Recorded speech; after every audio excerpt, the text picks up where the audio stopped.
Di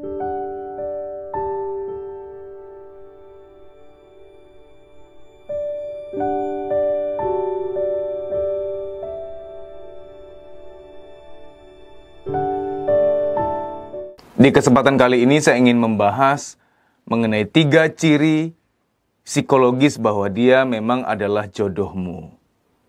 Pertama, ciri jodoh adalah dia tidak sanggup menyakiti kamu secara sengaja. Setiap orang bisa hilaf. Hilaf pun nggak sengaja, ya kan?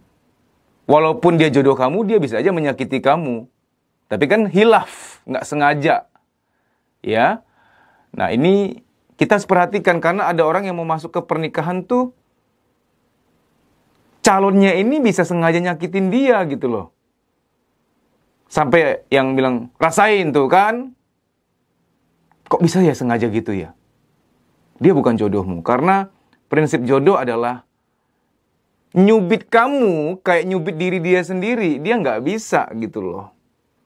Begitu pula kamu. Kamu mau nyubit dia kayak nyubit diri kamu sendiri. Hatinya adalah hatimu. Kamu nggak bisa sengaja nyakitin dia. Apalagi yang udah parah ya. Bisa mendua hatinya, bisa pergi sama yang lain tanpa merasa bersalah. Terus bisa maki-maki kamu, bisa mukul kamu. Belum nikah aja udah kasar gitu loh. Pikirkan ulang deh. Karena para wanita itu kelemahannya, saya sebut ini kelemahan. Para wanita itu terlalu berbaik sangka.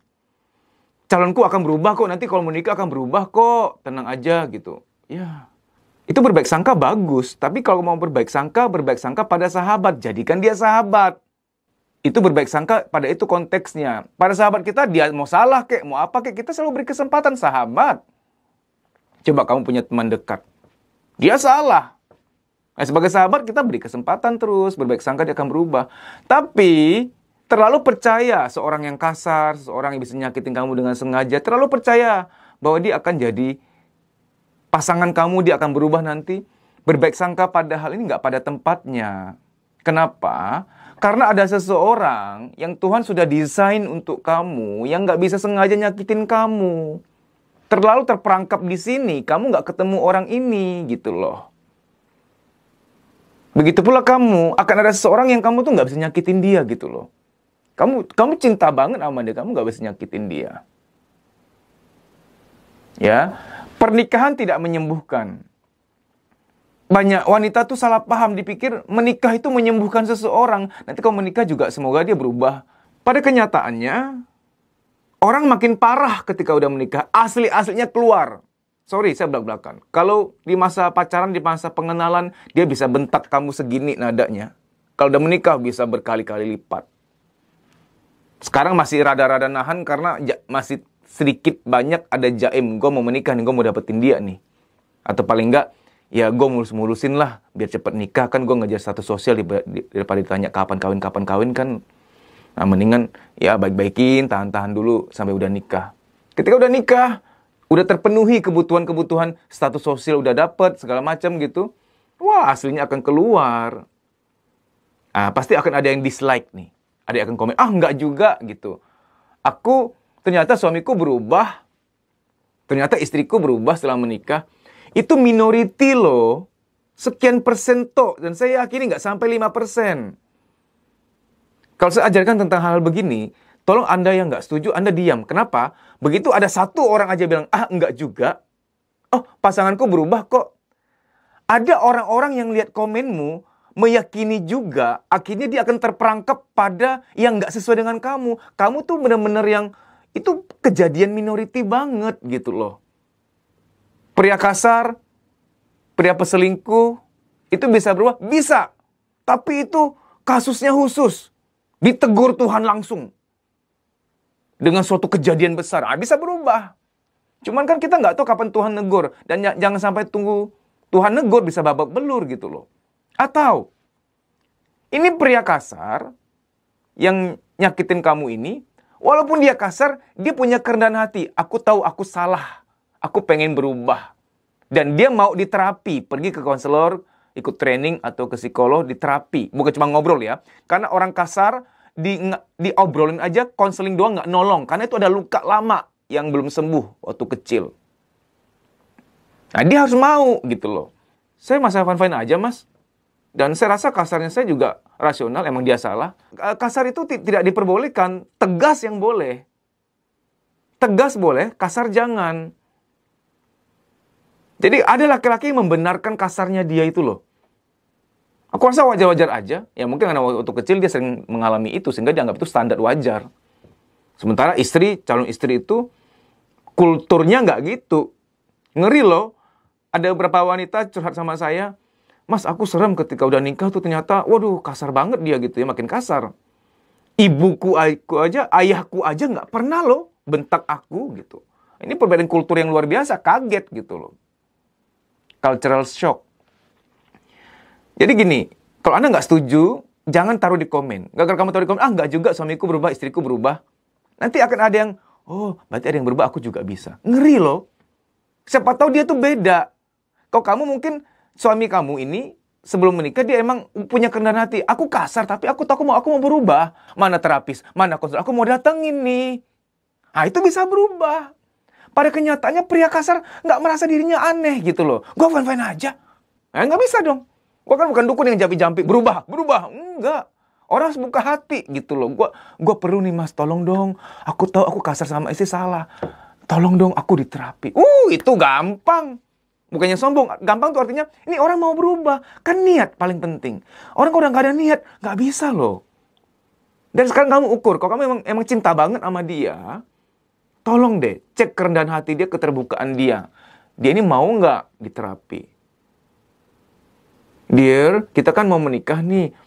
Aku rasa kamu perlu diterapi. Oh iya, iya sih, aku juga pengen gitu. Mana, kita pergi ke konselor mana? Wah, mantep itu. Melek psikologi gitu loh. Kamu harus tahu ya bahwa seorang suami harus melek psikologi. Kenapa? Ini realitas, biar aku cegat kamu dari sekarang supaya kamu nggak ngalamin. Anak usia 2 tahun, 3 tahun. Ini bicara tuh lagi, telat bicara gitu loh. Nah, istri mulai Google tanya teman, ini di mana ada terapinya supaya dikejar, jangan sampai nanti telat bicara. Ya kan? Ngomong dong sama suami, sayang, kata temanku harus diterapi nih supaya nanti anak kita seperti yang lain gitu loh, nggak telat bicara. Tahu nggak suami ngomong apa? Anak kita normal tahu, ngapain buang-buang duit? Udah usah. Stres loh istri. Padahal istri itu bukan mau buang-buang uang demi anak gitu loh. Nah ini suami tuh, sorry saya katakan kolot gitu loh. Ada suami yang nggak melek psikologi, marah-marahin anak gitu. Istri ngomong, sayang, aku tuh baca buku parenting sama anak, jangan terlalu kasar. Alah kamu tahu apa? Aku dulu dikasarin juga nggak apa-apa, sukses-sukses aja. Sebenarnya nggak sukses secara batinnya. Kalau kamu ngukur sukses secara uang, orang kaya banyak di dunia ini. Orang yang sabar sama anak sangat dikit. Nggak, kamu ngukur sukses apa dulu? Ngukur secara materi, itu fana loh. Jadi bagi kamu yang punya prinsip, aku dulu dikasarin kok, metode militer malah, papaku tentara. Aku sukses-sukses aja. Dari cara ngomongnya aja, ikutan kasar sudah tuh. Kadang ada istri ngomong, sayang kamu tuh butuh loh minta maaf sama anak sulung kita, kasihan kamu tuh sering marahin. Nggak usah, nanti dia ngerti sendiri, dia tahu kok aku sayang dia. Tuh nggak melek psikologi gitu loh. Serem loh gitu-gitu tuh. Contoh ya, sayang, kamu sama anak jangan kasih gadget doang, ajak main tradisional, banyak gerakan, marble gundu itu ya, kelereng, main bola kayak apa yang ada gerakannya supaya melatih motorik halus, motorik kasarnya. Apa itu? Nggak usah gitu, gue sibuk. Dia nggak terbuka sama psikologi gitu loh, sama tumbuh kembang anak. Kamu yang stres sendiri loh. Jadi tolong keterbukaan hati dia untuk, oh psikologi itu perlu. Aku mau terapi sebelum menikah. Atau sudah menikah aku mau diterapi. Atau dia melek psikologi untuk anak, untuk istri gitu. Ini penting. Jadi syarat pertama, ciri pertama bahwa dia adalah jodoh kamu. Dia nggak bisa sengaja nyakitin kamu. Kalau nggak sengaja, ya kan hilaf ya. Tapi kalau sengaja nyakitin itu loh. Awas kamu ya. Kamu udah nggak balas WA aku 2 jam. Jangan-jangan kamu sama siapa tuh. Gue akan balas kamu. 2 hari kita nggak akan ngomongan. Langsung aja loh itu. Itu masa hilaf? Dia sengaja nyakitin kamu, sengaja balas kamu. Padahal kemarin kamu nggak balas karena kamu sibuk. HP ketinggalan atau apalah. Dari cara dia menghukum kamu. Waduh, kamu kalau masih lanjut nikah, amit-amit, minta ampun deh saya. Saya kalau di Instagram ngomong hati-hati dengan pria kasar ya. Banyak nona-nona yang penting aku serahkan pada Allah gitu. Amin. Allah tuh maha besar, bisa membolak-balikkan hati. Bisa. Cuma pertanyaannya gini loh Mbak. Kalau Allah ngubah dia 5 tahun kemudian setelah menikah. 10 tahun kemudian. Kamu sama anakmu udah babak belur. Beneran loh. Hamil aja nih 3 bulan. Janin 3 bulan aja tuh anak udah punya jiwa. Mamanya sedih, kamunya marah, sedih. Anakmu ngerasa gitu loh. Tolong deh. Kecuali saya bilang tadi, dia mau diterapi. Ya sayang, aku kok kasar sama kamu ya. Aku mau diterapi dong. Ah, itu boleh. Tapi diterapi dulu sampai kelar. Sampai terapis mengatakan, udah sembuh nih suami kamu. Kamu juga merasa, iya jadi sabar dia ya gitu loh. Karena emang pria kasar, karena waktu kecil sering lihat orang tua saling kasar. Ayah kasar sama ibunya, atau ibu kasar sama ayahnya. Atau dia sendiri dikasarin sehingga luka dikasarin itu belum sembuh dan dia menyakiti orang lain. Tolong ya Mbak, kamu tuh jangan nonton hanya drama Korea yang indah-indah gitu. Yang cinta, aduh romantis-romantis gitu ya. Realita kehidupan itu ada yang lebih luar biasa yang kamu nggak ngeh. Ibu-ibu, istri-istri yang, aku nggak kuat mas, cerai boleh nggak sih? Saya tuh gini orangnya. Kalau kamu belum nikah, saya ketat. Jangan, ketat, perfeksionis. Tapi begitu udah menikah, udah punya anak, aku boleh cerai nggak sih mas? Jangan, kasihan anak. Fair dong, aku fair. Aku anti perceraian orangnya karena kasihan sama anak. Karena aku sangat mendukung kamu jangan cerai, maka aku berhak untuk bantu kamu filter. Berhak banget. Aku nggak semena-mena orangnya. Aku bukan tipe yang, kami nggak cocok mas, kami sering berantem. Udah cerai aja, ngapain? Untuk apa kalau hidup nggak bahagia? Saya nggak setuju perceraian. Tapi KDRT dia pukul saya loh mas. Mukul-mukul saya depan anak. Itu beda cerita ya. Saya nggak bahas di sini. Ada hal-hal yang nggak boleh untuk publik. Ya. Syarat pertama, tolong ingat. Kalau dia bisa sengaja nyakitin kamu, dia bukan jodoh kamu. Apalagi dia ngotot, gue nggak kenapa-napa. Emang kenapa? Kamu digituinnya cengeng. Masa cuma gue bentak doang lu cengeng? Bukan jodoh kamu. Jangan paksain, Mbak. Kamu mungkin nggak suka sama aku karena aku terlalu keras. Sebenarnya aku tuh sayang kamu, kasihan kamu loh, Non. Papa, mama kamu besarin kamu ya. Mama kamu ngelahirin kamu, Non. Mungkin Tuhan tuh mau pinjam saya untuk mewakili seseorang yang sudah melahirkan kamu untuk membela hak-hak bahagia kamu di masa depan. Mama kamu mungkin nggak akan spesifik ngomong gini ke kamu. Karena mungkin mama kamu pun nggak tahu bahwa pacar kamu, calon kamu ini kasar. Kamu sembunyiin mungkin. Anggaplah Tuhan tuh minjem saya mewakili mama kamu yang melahirkan kamu, yang punya kepentingan untuk hidup kamu. Aku mewakili orang tua kamu. Non, sayangi masa depan kamu. 2 tahun kemudian, Mas masih ingat aku nggak? Dia bilang bahwa, aduh mas gimana ya, ini bayi baru sekian bulan. Dia itu kasar. Dia nggak sungkan-sungkan bentak aku depan bayiku. Aduh pak, gitu. Serem gitu. Ya, saya juga bukan tipe yang, rasain lo, rasa no. Enggak. Saya ikutan sedih. Ya ampun mbak. Oh gitu ya mbak ya. Ya apa boleh buat ya. Saya terapi kamu aja biar kamu ikhlas. Nanti anakmu agak gedean dikit. Kau masih bayi nggak bisa terapi. Udah agak gedean dikit SD, SMP. Aku coba terapi lah. Menyembuhkan luka batin dia. Tapi kalau ya papanya masih kasar ya sakit hati lagi anakmu. Kasian. Aku nggak pernah akan anjurkan cerai. Mbak, kamu harus realistis ya mbak ya. Aku cinta loh sama dia. Cintamu akan segera pudar. Sangat cepat pudar ketika kamu makin disakiti sampai mentok. Syarat kedua secara psikologis bahwa dia jodoh kamu. Syarat kedua adalah kalian saling mencintai. Yang sampai beda keyakinan. Kamu yakin, dianya nggak yakin. Ngerti kan? Kamu sayang dia. Dia tuh cuek sama kamu. Kalau kamu nggak mulai WA atau chat atau SMS atau telepon, dia pun nggak gitu. 2 hari, 3 hari baru kalau ada perlunya aja. Makanya mohon maaf, saya pernah bilang di Instagram gini. Jangan-jangan kamu bukan kekasihnya, kamu hanya salep kurapnya. Dia nyari kamu pas gatel doang, ngerti nggak? Gatel tanda petik. Pas butuh doang dia nyari kamu. Kamu tuh berarti bukan kekasihnya, kamu tuh salep kurapnya dia atau salep panunya dia. Calonmu itu hanya ngajak ketemu atau komunikasi pas butuh aja. Nah, itu dipertanyakan tuh. Ada rasa nggak dia sama kamu? Karena ciri jodoh yang kedua adalah benar-benar kalian saling menyayangi. Bukan membutuhkan loh ya. Butuh sama sayang beda loh. Contoh. Orang tua kepada bayinya. Aku nggak butuh bayiku, tapi aku sayang dia, ngerti nggak? Tapi kalau bayi bayi butuh mama. Aku misalnya bayi ini, aku butuh mama, butuh papa, kan butuh. Tapi aku juga sayang, iya kan? Nah, itu juga bisa dikatakan cinta. Tapi orang tua kepada anak, itu murni memberi. Memberi. Aku sayang anakku. Aku sayang dia. Apakah orang tua butuh anak? Ya butuh secara naluri ya, pengen punya anak. Tapi kan bayi nggak bisa memberi apa-apa ke orang tuanya. Ya iyalah, mungkin kalau bayi tersenyum, mamanya tersenyum. Itu lebih kepada sebenarnya, karena bayiku bahagia, aku bahagia. Aku mau dia bahagia, ngerti kan? Beda antara membutuhkan sama menyayangi loh. Karena saya pernah menemui kasus, Mas, aku tuh akan menikah dengan seseorang. Dia tuh udah terlalu banyak baik sama aku. Ya dia pernah nolong aku lah, pernah nolong ibuku juga. Waktu kami keluarga lagi susah, keuangan dia bantuin. Ya aku tuh menikah tuh kayak ingin membalas aja gitu. Dia sayang aku sih, dia sayang aku. Aku bisa rasain. Cuma aku ya jujur belum punya rasa sama dia. Ya cuman aku menikah ya tanda petik ingin membalas budi baiknya itu loh. Dia terlalu baik sama keluarga kami. Jangan menikah tanpa rasa cinta. Saya mau belak-belakan aja ya. Kita udah dewasa kok. Ada istri ya, tanda petik melayani suami dalam hal tertentu, saya nggak usah spesifik. Ala kadarnya kewajiban tok. Karena nggak ada rasa. Karena wanita tuh perlu rasa untuk melakukan itu. Tahu nggak, suaminya akhirnya selingkuh. Karena suaminya mungkin merasa bahwa, oh istriku cuma kewajiban tok. Nggak benar-benar total. Sehingga dia rasanya dia nggak dapet juga. Nggak merasa istri itu melayani karena cinta. Akhirnya selingkuh loh.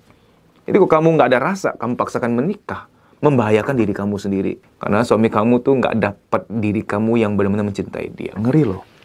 Lagi pula ya, kebutuhan jiwa anak itu, kebutuhan dasar jiwa anak adalah melihat papa mamanya saling mencintai. Itu kebutuhan dasar. Jangan sampai saat anakmu tahu bahwa mama tuh nggak cinta ayah. Ngeri loh. Banyak orang-orang tumbuh menjadi orang-orang yang kurang afeksi, kurang menyayangi orang lain. Karena di masa kecil, dia nggak melihat cinta di keluarganya. Dia lihat papa mamanya cuek-cuekan. Jadi syarat jodoh yang kedua adalah kalian saling menyayangi, mencintai. Bukan bangga, bukan simpatik. Simpatik tahu ya? Kalau empatik kan turut merasakan. Aduh kasihan ya, ya ampun. Aduh kasihan dia di posisi itu. Gimana kalau aku di situ? Aduh kasihan banget. Dia harus kuat ya. Itu empatik. Simpatik itu tuh kagum, suka, ih cerdas ya dia ya, humoris. Ih wanita itu bijaksana ya, lembut, feminin. Itu simpatik. Jadi gini, simpatik, sayang, cinta. Ah, cinta itu udah lebih tinggi. Syarat ketiga bahwa dia adalah jodoh kamu. Kalian saling melengkapi. Nah, melengkapi itu gini. Ini saya luruskan. Banyak orang berkata, kalau menikah itu apakah harus sama tipe kepribadiannya? Dominan sama dominan, pendiam sama pendiam, logis sama logis, perasa sama perasa. Yang benar tuh melengkapi. Contoh ya, suami kamu tuh orangnya serampangan, gak mau repot, yang random lah orangnya, pulang apa tas taruh di mana, jam tangan taruh di mana, sesukanya dia, itu tipe otak kanan. Dapat istri jangan yang model gitu juga. Itu juga serampangan, itu rumah udah kayak gudang nanti. Sayang, anak kita taruh di mana ya? Karena sama-sama orangnya serampangan gitu loh. Kalau kamu orangnya sembarangan, yang random gitu ya, harus menikah sama orang yang, tapi nanti syarat pertama dan kedua terpenuhi ya, yang gak kasar sama yang saling menyayangi. Harus sama orang yang bisa melengkapi kamu, dia tuh rapi gitu loh. Dia yang akan natain gitu. Melengkapi kan itu. Malah yang sejenis malah pada kasus tertentu nggak boleh. Orang dominan sama orang dominan nggak boleh. Orang dominan sama orang dominan nggak boleh menikah, ngeri. Ini kebayang aja kayak misalkan Thanos, tau kan Thanos? Kalau ada yang belum tahu Thanos itu apa, Thanos, kamu buka YouTube Thanos. Coba Thanos, kamu suruh nikah sama Hela. Hela, kamu cari Hela. Waduh, serem. Setipe malah jangan. Lalu pendiam juga nggak boleh. Saya udah sering bahas pendiam kenapa nggak boleh. Jadi melengkapi. Kamu terlalu perasa, harus ada satu orang yang logis. Karena kalau sama-sama perasa, contoh ya, istri ini orangnya terlalu baik sama orang, nggak enakannya tinggi gitu. Teman minjem duit kasih, nggak pakai mikir. Suami harus mikir, sayang, itu nggak butuh-butuh amat, jangan ditolong. Coba kalau sama-sama perasa, ya kasihan teman kamu ya, tolong aja deh. Kalian nggak akan pernah bisa nabung. Apa kekurangan kamu? Semoga dia bisa melengkapi kamu. Dalam banyak hal lah, saya nggak bisa sebut detail di sini. Kamu tipe yang belak-belakan. Nah, carilah seseorang yang dia itu agak moderat, nggak terlalu belak-belakan. Ini untuk menyeimbangkan kalian. Supaya nanti sama anak itu, anak di rumah juga butuh sisi sejuk. Kalau papa sudah belak-belakan, mama semoga bisa ngomong dengan indirect secara nggak langsung. Supaya anak punya kehidupan yang seimbang. Karena kejiwaan anak itu dari orang tua. Baik nggak papa belak-belakan, mama belak-belakan. Dia akan super belak-belakan sama orang nanti. Pak, anakku tuh terlalu belak-belakan, Pak. Pernah lagi di karus ya. Itu ada orang lagi nyuci katanya. Mami, why he like monkey ya gitu. Mohon maaf. Kenapa wajahnya kayak monkey ya? Ini saya mengutip aja. Langsung mamanya, kamu yang gitu nak. Dimarahin kan gitu. Kamu nggak bisa marahin juga, karena pas aku konsul, aku ngobrol, papa mamanya sama-sama belak-belakan orangnya. Kalau ngomong nggak pakai ngerem. Sehingga anak jadi gitu. Syukur itu ketutup kan. Coba kalau masnya denger. Bisa ikutan jadi monkey kan juga. Jadi, kok kamu belak-belakan, calon pasangan belak-belakan, pikirkan. Karena kejiwaan anak tuh meniru gitu loh. Ya, ada banyak syarat untuk menjadi jodoh, tapi ini dulu. Karena kalau video kepanjangan nanti Anda malah, ini ilmu yang penting sedikit, tapi masuklah. Semoga ke depan nanti ada sambungannya lagi ya. Semoga semua ilmu ini bermanfaat. Teman-teman, ini saya bukan sok tahu, bukan omong doang. Kebanyakan ilmu yang saya share di YouTube tuh dari hasil kisah-kisah nyata. Kalau Anda bilang, enggak juga, kami enggak gitu, jangan taruh di komen. Kenapa? Orang yang baca komenmu, enggak juga, dia tetap ngotot ikuti langkahmu. Kan belum tentu kisah hidupnya sama kamu nanti. Malah dia malah kebalikannya. Dalam dunia ini nggak ada yang mutlak. Ada majority, ada minority. Contoh, ada orang minum kopi. Jam 10 malam minum kopi pun tetap bisa tidur. Saya kopi sesendok aja jam 6 sore. Langsung gadang, udah begadang. Jadi kalau bilang bahwa kopi itu bikin nggak ngantuk, nggak untuk semua orang memang. Lalu kalau misalkan ada tutorial, ada YouTube ya. Kopi nggak selalu bikin kita itu melek tahu. Aku minum kopi jam 10 malam tetap bisa tidur. Ada yang bikin YouTube gitu misalkan. Lalu kamu ngikutin. Minumlah kopi 1 cangkir. Jam 9 malam, jam 10 malam. Wah, kamu sampai subuh nggak tidur. Nah, maksudnya gini. Dalam hal apapun, tadi saya katakan kan, orang kasar susah berubah. Kecuali dia mau terapi. Ya kan? Enggak juga. Itu kamu minority banget. Sekian persen tok. Orang-orang lain mau ikutin jejak kamu, terjebak di situ. Dia nggak kayak kamu modelnya. Ngerti kan? Saya minta tolong teman-teman, mohon subscribe ya channel YouTube Kuliah Psikologi. Kenapa? Kalau saya lihat channel saya, video-video saya, ada video saya itu yang bagus banget, isinya bermanfaat banget, tapi viewernya paling sedikit. Sayang.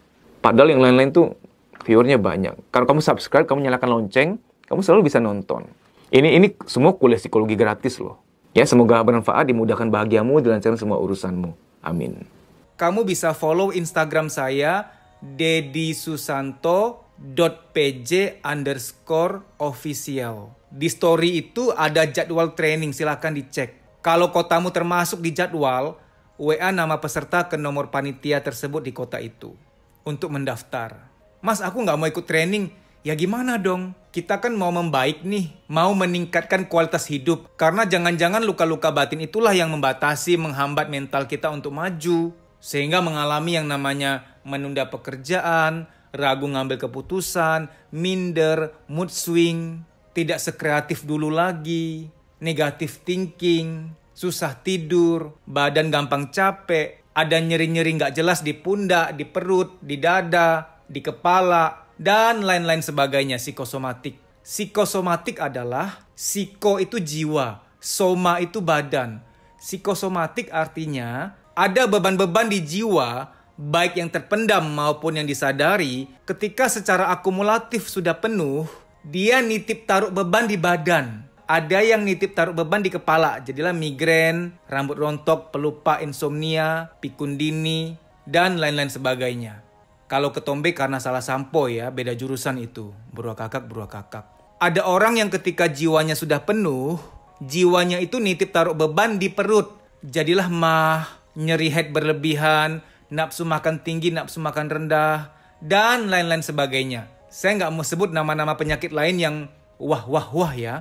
Tidak baik menyebut nama-nama penyakit seperti itu karena dapat mensugesti. Saya sebutkan hanya gejala-gejala kesehatan yang sering dialami oleh kita semua, yang ringan-ringan. Time doesn't heal. Waktu tidak menyembuhkan. Kita perlu berusaha untuk memulihkan diri kita.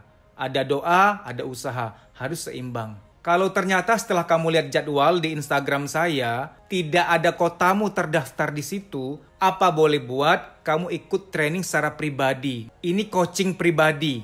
Nanti via WA call dengan saya. Tapi harus daftar dulu. Nah, daftarnya agak beda. DM, Instagram, kuliah psikologi. Daftar di situ DM dulu.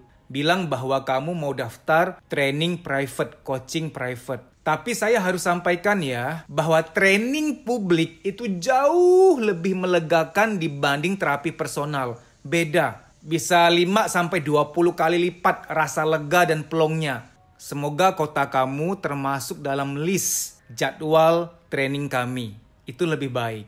Namun kalau tidak ada dalam jadwal, ya apa boleh buat. Ikut coaching private. Baik demikian ya, semoga informasi ini bermanfaat. Terima kasih.